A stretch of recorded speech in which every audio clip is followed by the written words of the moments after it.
Hello friends, welcome back my YouTube channel mega mind आज करते। तो फ्रेंड्स, आज हम बात करेंगे पॉलिटिकल साइंस के उस पार्ट 2 वीडियो की। ध्यान रखिएगा, हमने पार्ट 1 वीडियो में 29 प्रश्न की बात कर चुके हैं। ध्यान रखिएगा, हमने उसमें कहा भी था कि हम लगभग 500 प्रश्न की यहाँ बात करेंगे। ध्यान रखिएगा, हमने 29 प्रश्न पिछले पार्ट 1 वीडियो में कवर कर लिया है। आज हम पार्ट 2 वीडियो की बात करेंगे।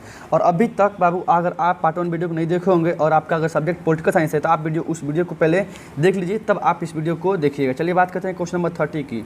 क्वेश्चन नंबर 30 कर रहे हैं, भारत में वयस्क मताधिकार प्राप्त करने की न्यूनतम आयु क्या है? मतलब आपको वोट देने की न्यूनतम आयु कितनी वर्ष होनी चाहिए? तो बाबू ध्यान रखिएगा, आपको वोट देने की न्यूनतम आयु 18 वर्ष तय की गई है। लेकिन बाबू ये पहले 21 वर्ष थी, ये भी ध्यान रखिएगा, ठीक है ना। और इसको संविधान में 61वां संविधान संशोधन द्वारा 1988 में चेंज करके 21 वर्ष से कम करके 18 वर्ष कर दिया गया। तो इस तरह से क्वेश्चन नंबर 30 का आंसर हो जाएगा, भारत में वयस्क मताधिकार प्राप्त करने की न्यूनतम आयु 18 वर्ष है। क्वेश्चन नंबर 31, विधान परिषद का सदस्य निर्वाचित होने के लिए न्यूनतम आयु क्या होनी चाहिए? मतलब अगर आप चाहते हैं विधान परिषद या राज्यसभा का मेंबर बन जाएं तो आपको ध्यान रखना पड़ेगा, राज्यसभा और विधान परिषद का मेंबर बनने के लिए आपकी न्यूनतम आयु कम से कम 30 वर्ष होनी चाहिए। इस तरह से क्वेश्चन नंबर 2 का आंसर हो गया। क्वेश्चन नंबर 31 का आंसर हो गया 30 वर्ष। क्वेश्चन नंबर 32 कर रहा है, भारत और चीन के बीच पंचशील समझौता का हस्ताक्षर किस वर्ष हुआ? ध्यान रखिएगा, भारत और चीन के बीच 29 अप्रैल 1954 को एक समझौता हुआ जिसमें कहा गया कि भारत और चीन अपने आंतरिक मामलों में, कोई भी देश किसी भी देश के आंतरिक मामलों में हस्तक्षेप नहीं करेगा, ना किसी देश पर आक्रमण करेगा। और कुल 5 संधियां हुई उसके तहत, जिसे पंचशील समझौता कहा गया। और इस तरह से इसका आंसर 1954 हो जाएगा। ध्यान रखिएगा, क्वेश्चन नंबर 32 का आंसर 1954 होगा। क्वेश्चन नंबर 33 का है, किसी भी राज्य की विधानसभा की अधिकतम अनुज्ञेय सदस्य संख्या कितनी तय की गई है? ध्यान रखिएगा, किसी भी विधानसभा की अनुज्ञेय सदस्य संख्या 500 तय की गई है। क्वेश्चन नंबर 34, उल्फा एक आतंकवादी संगठन है, कहाँ का? ध्यान रखिएगा, उल्फा। लेकिन अगर वही आपसे बात करें लिट्टे कि लिट्टे कहाँ का आतंकवादी संगठन है बाबू, तो लिट्टे श्रीलंका का आतंकवादी संगठन है। लेकिन यहाँ पूछ रहा है उल्फा, तो उल्फा भारत का एक आतंकवादी संगठन है जो आज भी असम राज्य में सक्रिय है, ठीक है ना, असम के पूर्वी भाग में सक्रिय है। क्वेश्चन नंबर 34-35 का है, केशवानंद भारतीवाद में सर्वोच्च न्यायालय ने किस विषय पर निर्णय दिया? ध्यान रखिएगा, गोलकनाथ मुकदमा 1966 में आया था। गोलकनाथ वर्सेज पंजाब राज्य का मुकाबला 1966 में आया था। और इसके 7 साल बाद इस केशवानंद भारती बनाम केरल राज्य का मामला आया। इसमें सर्वोच्च न्यायालय ने कहा था संसद संविधान के मूल ढांचे को चेंज नहीं कर सकती है। हाँ, इसमें ये भी कहा गया संसद संविधान के प्रति किसी भी भाग में संशोधन कर सकती है, बशर्ते कि मूल ढांचे को कोई हानि न पहुंचे। इस तरह से क्वेश्चन नंबर 35 का आंसर हो जाएगा, संसद संविधान के मूल ढांचे को संशोधित नहीं कर सकती है। क्वेश्चन नंबर 36 का है, प्रतिनिधि लोकतंत्र का आधार क्या है? ध्यान रखिएगा, प्रतिनिधि लोकतंत्र का आधार लोकसभा है। क्वेश्चन नंबर 37 का है, किसी नगर निगम के मेयर का चुनाव कौन कराता है? ध्यान रखिएगा, किसी वर्तमान में हमारे क्षेत्र में जो बेतियाँ हैं, सिटी यहाँ भी हो रहा है, तो कर है किसी नगर निगम के मेयर का चुनाव वार्ड काउंसलर कराता है। इस तरह से क्वेश्चन 37 का आंसर हो जाएगा ward councillor, option number A. Question number 38 का है, संघात्मक ढांचे के लिए अपरिहार्य लक्षण कौन कौन से? ध्यान रखिएगा, संघात्मक ढांचे के लिए अपरिहार्य लक्षण संविधान की सर्वोच्चता है, स्वतंत्र न्यायपालिका है, शक्तियों का विभाजन है, जैसे राज्य सूची, संघ सूची, ठीक है, समवर्ती सूची। इस तरह से 38 नंबर क्वेश्चन का आंसर इनमें से सभी हो जाएगा, ऑप्शन डी हो जाएगा। क्वेश्चन नंबर कर है, क्वेश्चन नंबर 39, किसने कहा था मनुष्य स्वतंत्र होता है? मनुष्य स्वतंत्र उत्पन्न होता है, अर्थात स्वतंत्र पैदा होता है, किंतु वह पूरी तरह बंधनों से बंधा होता है। ध्यान रखिएगा, शायद फ्रांस के एक विद्वान थे रूसो, उनके द्वारा कहा गया था मनुष्य स्वतंत्र उत्पन्न होता है किंतु सर्वत्र वह बंधनों से बंधा हुआ है। क्वेश्चन नंबर 40 का है, 1972 का शिमला समझौता किन 2 देशों के बीच में होता है? ध्यान रखिएगा, 1971 का जो पाकिस्तान का आक्रमण हुआ था, इस पाकिस्तान के आक्रमण पर चर्चा करने के लिए पाकिस्तान की भारत की प्रधानमंत्री इंदिरा गांधी और पाकिस्तान के तत्कालीन प्रधानमंत्री जुल्फ़िकार अली भुट्टो, ये क्वेश्चन पूछा हुआ है, जुल्फ़िकार अली भुट्टो के बीच एक समझौता हुआ जिसे शिमला समझौता के नाम से जाना जाता है। तो भारत और पाकिस्तान इसका आंसर हो जाएगा। क्वेश्चन नंबर 41, भारत के राष्ट्रपति की स्थिति तुलनात्मक दृष्टि से निम्नलिखित में से किसी के साथ की जाती है? ध्यान रखिएगा, भारत की राष्ट्रपति की तुलना ब्रिटिश महारानी के साथ की जाती है। क्वेश्चन नंबर 42 का है, किसने द्विराष्ट्र सिद्धांत का प्रतिपादन किया था? ध्यान रखिएगा, मोहम्मद अली जिन्ना ने। टू नेशन थ्योरी को दिया था, द्विराष्ट्र सिद्धांत को दिया था। क्वेश्चन नंबर करें 43, समवर्ती सूची में कितने विषय हैं। ध्यान रखें, पहली बात, समवर्ती सूची ऑस्ट्रेलिया के संविधान से लिया गया। ये तो क्वेश्चन बना ही एग्जाम में कि समवर्ती सूची को कहाँ से लिया गया है, तो ऑस्ट्रेलिया के संविधान से लिया गया है। और इसमें 47 विषय हैं, लेकिन अगर वही पूछ दे वर्तमान में, तो वर्तमान में 52 विषय हैं। ये 26 जनवरी 1950 का बता रहा है कि उस समय कितने इसमें विषय थे, तो 47 है, अभी वर्तमान में 52 है। क्वेश्चन नंबर करें 44, संयुक्त राष्ट्र संघ के प्रथम एशियाई महासचिव कौन थे। ध्यान रखिएगा, जब संयुक्त राष्ट्र संघ के प्रथम एशियाई पूछेगा तो यूथांट थे। कौन थे? यूथांट थे। लेकिन अगर वही पूछ दे केवल प्रथम महासचिव कौन थे, केवल प्रथम महासचिव कौन थे, तो प्रथम महासचिव त्रिगवेली था। कौन था? त्रिगवेली था। और अगर वही पूछ दे वर्तमान में, तो वर्तमान में एंटोनियो गुटरेसेव है। ये भी क्वेश्चन पूछा हुआ है, एंटोनियो गुटरेसेव है, वर्तमान में इसकी बात करेगा। क्वेश्चन नंबर कर रहा है 45, लोक लेखा समिति में कितने मेंबर होते हैं। लोक लेखा समिति में होते हैं, तो ध्यान रखिएगा, लोक लेखा का मतलब हो रहा है लेखा जोखा, भारत सरकार के खर्चे को, ठीक है ना, लेखा जोखा रखने के लिए लोक लेखा समिति बनाई गई है। और इसमें 15 मेंबर लोकसभा से, 7 राज्यसभा से होते हैं। ऑप्शन सी इसका आंसर हो जाएगा, ध्यान रखिएगा। क्वेश्चन नंबर देखते हैं 46, ऐसे क्वेश्चन नंबर 46 ऊपर चला गया, ध्यान रखिएगा। क्वेश्चन नंबर 46 कर रहे हैं, विश्व अहिंसा दिवस किस तिथि को मनाया जाता है। क्या बोल रहे हैं? विश्व अहिंसा दिवस की किस तिथि को मनाया जाता है। ध्यान रखिएगा, विश्व अहिंसा दिवस 2 अक्टूबर को मनाया जाता है, क्योंकि 2 अक्टूबर 1869 में महात्मा गांधी का जन्म हुआ था। ध्यान रखिएगा। क्वेश्चन नंबर कर 47, निम्न में से किसने खुले द्वार की नीति अपनाई थी। ध्यान रखिएगा, 1954 में चीन के प्रधानमंत्री माओ, ठीक है ना, माओ के द्वारा खुले द्वार की नीति अपनाई गई थी, तो इसका आंसर हो जाएगा चीन के द्वारा। क्या हो जाएगा आंसर? चीन के द्वारा। और देखते हैं क्वेश्चन नंबर 48 कर है, कानून का समान संरक्षण शब्दावली कहाँ से लिया गया। ध्यान रखिएगा, संविधान का अनुच्छेद 14 से 18 समता के अधिकार का उल्लेख करता है। ये भी क्वेश्चन पूछा हुआ है, समता के अधिकार का उल्लेख कहाँ से कहाँ तक किया गया है, 14 से 18। लेकिन ध्यान रखिएगा, अनुच्छेद 14 में 2 बातें कही गई हैं। पहला क्या है, कहा गया है कानून का समान संरक्षण, और बाबू कानून का समान संरक्षण अमेरिका के संविधान से लिया गया है। क्वेश्चन नंबर 48 का आंसर ए हो जाएगा। लेकिन अगर आपसे वही पूछ दे, कानून के समक्ष समता का अधिकार, विधि के समक्ष समता का अधिकार कहाँ से लिया गया है, तो ब्रिटेन के संविधान से लिया गया है।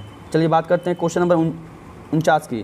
ध्यान है, क्वेश्चन नंबर 49 का आंसर हमने पार्ट 1 वीडियो में बता ही दिया था कि भारतीय नागरिकता अधिनियम कब, तो 1955 में पारित किया गया था। क्वेश्चन नंबर कर है 50, देख लेते हैं। क्वेश्चन नंबर 50 कर है, बलवंत राय मेहता समिति प्रतिवेदन में पंचायती राज संस्थाओं को कितने स्तर पर करने का सुझाव दिया था। ध्यान रखिएगा, 1957 में पंचायती राज व्यवस्था से संबंधित बलवंत राय मेहता के द्वारा एक सुझाव दिया गया, जिसमें कहा गया ग्राम स्तर पे ग्राम पंचायत होगा, गांव के स्तर पे ग्राम पंचायत होगा, और प्रखंड स्तर पे पंचायत समिति होगी। ये दूसरी बात कही गई थी, पंचायती समिति होगी। और कहा गया था जिला स्तर पे जिला परिषद होगा। इस तरह से इसने त्रिस्तरीय पंचायती राज संस्था को करने का प्रस्ताव दिया था। इस तरह से क्वेश्चन नंबर 50 का आंसर त्रिस्तरीय हो जाएगा। क्वेश्चन नंबर 51, एमनेस्टी इंटरनेशनल किससे संबंधित है। ध्यान रखें, हमने पार्ट 1 में ही बताया था कि मानव अधिकार दिवस और विश्व महिला दिवस 8 मार्च को मनाया जाता है, लेकिन यहाँ पूछ रहा है एमनेस्टी इंटरनेशनल का संबंध किससे है। तो ध्यान रखिएगा, मानव अधिकार से संबंधित एक संस्था है जिसका नाम है एमनेस्टी इंटरनेशनल। इस तरह से क्वेश्चन नंबर 51 का आंसर हो जाएगा एमनेस्टी इंटरनेशनल का संबंध मानव अधिकार से है, और मानव अधिकार दिवस प्रतिवर्ष 10 दिसंबर को मनाया जाता है।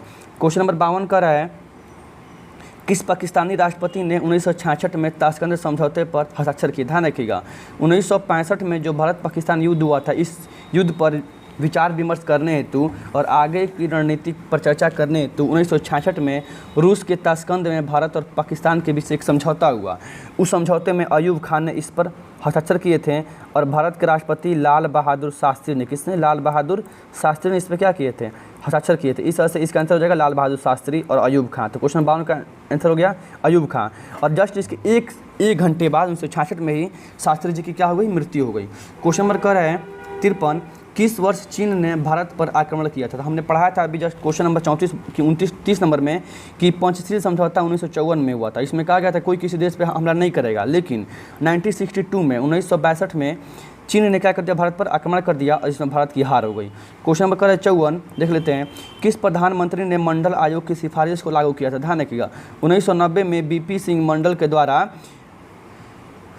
मंडल के द्वारा मंडल आयोग की सिफारिश को लागू कर दिया गया था, जिसमें ओबीसी को 27% आरक्षण की बात कही गई थी। क्वेश्चन नंबर देख लेते हैं 55, कांग्रेस के प्रथम विभाजन किस वर्ष हुआ? ध्यान रखिएगा, कांग्रेस का प्रथम विभाजन 1969 में हुआ था और 1969 में ही इंदिरा गांधी की सरकार ने 14 बड़े बैंकों का क्या किया था? राष्ट्रीयकरण किया गया था। ये भी क्वेश्चन पूछा हुआ है, 14 बड़े बैंकों का राष्ट्रीयकरण किसने किया था? तो इंदिरा गांधी ने। कब किया और कितने बैंक थे? तो 14 बैंक। और कब किया गया था? तो 1969 में। क्वेश्चन नंबर 55 का आंसर बी हो जाएगा।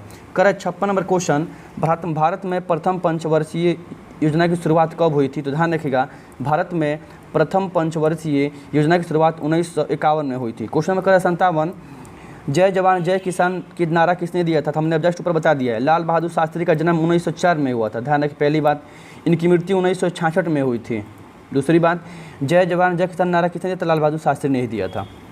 क्वेश्चन नंबर 58, बांग्लादेश का निर्माण किस वर्ष हुआ था? मतलब बांग्लादेश भारत से सटा हुआ एक देश है जिसकी स्थलीय सीमा रेखा सबसे अधिक है, 4,096 किलोमीटर। ये क्वेश्चन पूछा हुआ है भूगोल में, किस देश की, भारत का किस देश के साथ सबसे अधिक स्थलीय सीमा रेखा लगती है? तो वो है बांग्लादेश। और बांग्लादेश एक अलग देश के रूप में 1971 में आया, इसलिए ऑप्शन बी इसका आंसर हो जाएगा। क्वेश्चन नंबर 59, 20 सूत्री कार्यक्रम किस प्रधानमंत्री से संबंधित है? ध्यान रखिएगा, 20 सूत्री कार्यक्रम कहेगा या 10 सूत्री कार्यक्रम कहेगा? इंदिरा गांधी से संबंधित है। ऑप्शन बी इसका सही हो जाएगा। क्वेश्चन नंबर 60 कर रहा है, अंतर्राष्ट्रीय अणु ऊर्जा अभिकरण की स्थापना कब हुई थी? ध्यान रखिएगा, अंतर्राष्ट्रीय अणु ऊर्जा की स्थापना 1957 में हुई थी और इसका मुख्यालय वियना में है। कहाँ पे? ऑप्शन बी के अनुसार इसका मुख्यालय वियना में है। क्वेश्चन नंबर कर रहा है 61, 1930 में गांधी जी ने किस आंदोलन की शुरुआत की थी? ध्यान रखिएगा, 12 मार्च 1930 को गांधी जी ने सविनय अवज्ञा आंदोलन की शुरुआत की थी। ऑप्शन ए इसका सही हो जाएगा। और 6 अप्रैल को गुजरात के दांडी नामक स्थान पर नमक कानून को तोड़ा था, इसलिए क्वेश्चन पूछ लिया गया है दांडी किस राज्य में है? तो दांडी गुजरात में, जी से गुजरात में। क्वेश्चन नंबर 61 का ऑप्शन ए हो जाएगा। क्वेश्चन नंबर 62, बिहार की पहली मुख्यमंत्री कौन थी? तो बिहार की पहली मुख्यमंत्री सबको पता है, राबड़ी देवी थी। सॉरी, राबड़ी देवी थी। क्वेश्चन नंबर कर है 63, अमेरिका के वर्ल्ड ट्रेड सेंटर अर्थात विश्व व्यापार संगठन WTO पर हमला कब किया गया था? तो बाबू WTO पर हमला ऑप्शन बी के अनुसार 11 सितंबर 2001 को किया गया था। ठीक है, आपसे क्वेश्चन ये तो पूछ रहे कि ये भी क्वेश्चन पूछा हुआ है, विश्व व्यापार संगठन की स्थापना कब हुई थी? तो 1995 में हुई थी। क्या बोले? 1995 में हुई थी और इसका मुख्यालय जिनेवा में है। ये भी क्वेश्चन पूछा हुआ है कि इसका मुख्यालय कहाँ है? तो इसका मुख्यालय जिनेवा में है। क्वेश्चन नंबर है 30, भारत में वयस्क मताधिकार, सॉरी 30 नहीं, क्वेश्चन नंबर देखते हैं अगला। क्वेश्चन नंबर अगला है 64, विश्व महिला दिवस कब मनाया जाता है? क्या बोले? विश्व महिला दिवस कब मनाया जाता है? हमने बता ही दिया था, विश्व महिला दिवस 8 मार्च को मनाया जाता है। ध्यान रखिएगा, 8 मार्च को। कर है क्वेश्चन नंबर 65, भारत के प्रथम उपराष्ट्रपति कौन थे? सबको पता है हाल फिलहाल में डॉक्टर सर्वपल्ली राधाकृष्णन का जन्म बीता हुआ है 5 सितंबर और भारत के प्रथम उपराष्ट्रपति डॉक्टर सर्वपल्ली राधाकृष्णन ही थे। क्वेश्चन नंबर 66, भारत में उपराष्ट्रपति पद के उम्मीदवार की न्यूनतम आयु कितनी है? हमने पहले ही बता दिया पार्ट 1 वीडियो में, जब भी पूछेगा राष्ट्रपति पद अगर आपको करना है धारण, आप अगर चाहते हैं राष्ट्रपति पद का उम्मीदवार बनना तो आपके लिए न्यूनतम आयु 35 वर्ष। कितनी वर्ष? ऑप्शन बी 66 का, ऑप्शन बी 35 वर्ष। लेकिन अगर वही पूछ दे राज्यसभा विधान परिषद तो 30 वर्ष। क्वेश्चन नंबर कर है 67, देख लीजिएगा, 73वें संविधान संशोधन के अनुसार 11वीं अनुसूची में पंचायती राज संस्थाओं को कितने कार्य सौंपे गए थे? ध्यान दीजिएगा, 73वें संविधान संशोधन 1992 के द्वारा, ये भी क्वेश्चन पूछा कब हुआ था? तो 92 के द्वारा, 73वें संविधान संशोधन 1992 के द्वारा संविधान में 11वीं अनुसूची को जोड़ा गया। ये भी क्वेश्चन पूछा हुआ है और उसमें पंचायती राज संस्थाओं को कुल 29 काम दिए गए थे, जिसमें से मतलब सड़कों की कराना, मरम्मत, नालों की सफाई कराना वगैरह वगैरह। इस तरह से क्वेश्चन नंबर 67 का आंसर 29 हो जाएगा। क्वेश्चन नंबर 68, 1974 की रेल हड़ताल के नेता कौन थे? ध्यान रखिए, 1974 में जयप्रकाश नारायण के द्वारा संपूर्ण क्रांति की शुरुआत की गई थी, जिसको छात्र आंदोलन के नाम से भी जानते हैं। और इस समय रेल हड़ताल पर बैठे कौन थे? तो जॉर्ज फर्नांडिस। ध्यान रखिएगा। क्वेश्चन नंबर 69, प्रत्यक्ष लोकतंत्र, प्रत्यक्ष प्रजातंत्र किस देश में है? तो ध्यान रखिएगा, प्रत्यक्ष प्रजातंत्र स्विट्जरलैंड में है। इस बात का आंसर हो जाएगा option C. Question number 70, 19 Bharat में मतदाता होने की न्यूनतम आयु क्या है? वोट देने की न्यूनतम आयु तो 18 वर्ष। ध्यान रखिएगा। क्वेश्चन नंबर 71, संपूर्ण क्रांति का नारा किसने दिया था? हमने बता दिया था, 1974 में संपूर्ण क्रांति का नारा जयप्रकाश नारायण के द्वारा दिया गया था। Option D. और ये क्वेश्चन पूछा, इन्हें किस नाम से जानते हैं? तो इन्हें लोकनायक के नाम से जानते हैं। लोकनायक के नाम से, क्या बोलें? लोकनायक के नाम से जानते हैं। अगला क्वेश्चन, क्वेश्चन नंबर 72 है, बराक ओबामा किस देश के राष्ट्रपति थे? तो अमेरिका के थे। और वर्तमान में अमेरिका के राष्ट्रपति अगर पूछ दे तो जो बाइडेन है। कौन है? ज़्यादातर तो जो बाइडेन है। क्वेश्चन नंबर 73, भारतीय संविधान को कब लागू किया गया था? ध्यान रखिए, भारतीय संविधान को 26 जनवरी 1950 को लागू किया गया था। इस तरह से इसका आंसर ऑप्शन ए हो जाएगा। और प्रतिवर्ष 26 जनवरी को हम मनाते हैं गणतंत्र दिवस। इस तरह से बाबू आपका हमने आज कवर कर लिया 73 तक पेपर, ध्यान रखिएगा। और बाबू आपसे बस यही रिक्वेस्ट हम जाते चाहते हैं, अगर आपको वीडियो अच्छा लगा तो वीडियो को बाबू लाइक कीजिएगा, चैनल को सब्सक्राइब कीजिएगा और वीडियो को अपने दोस्तों में क्या कीजिएगा, शेयर कीजिएगा।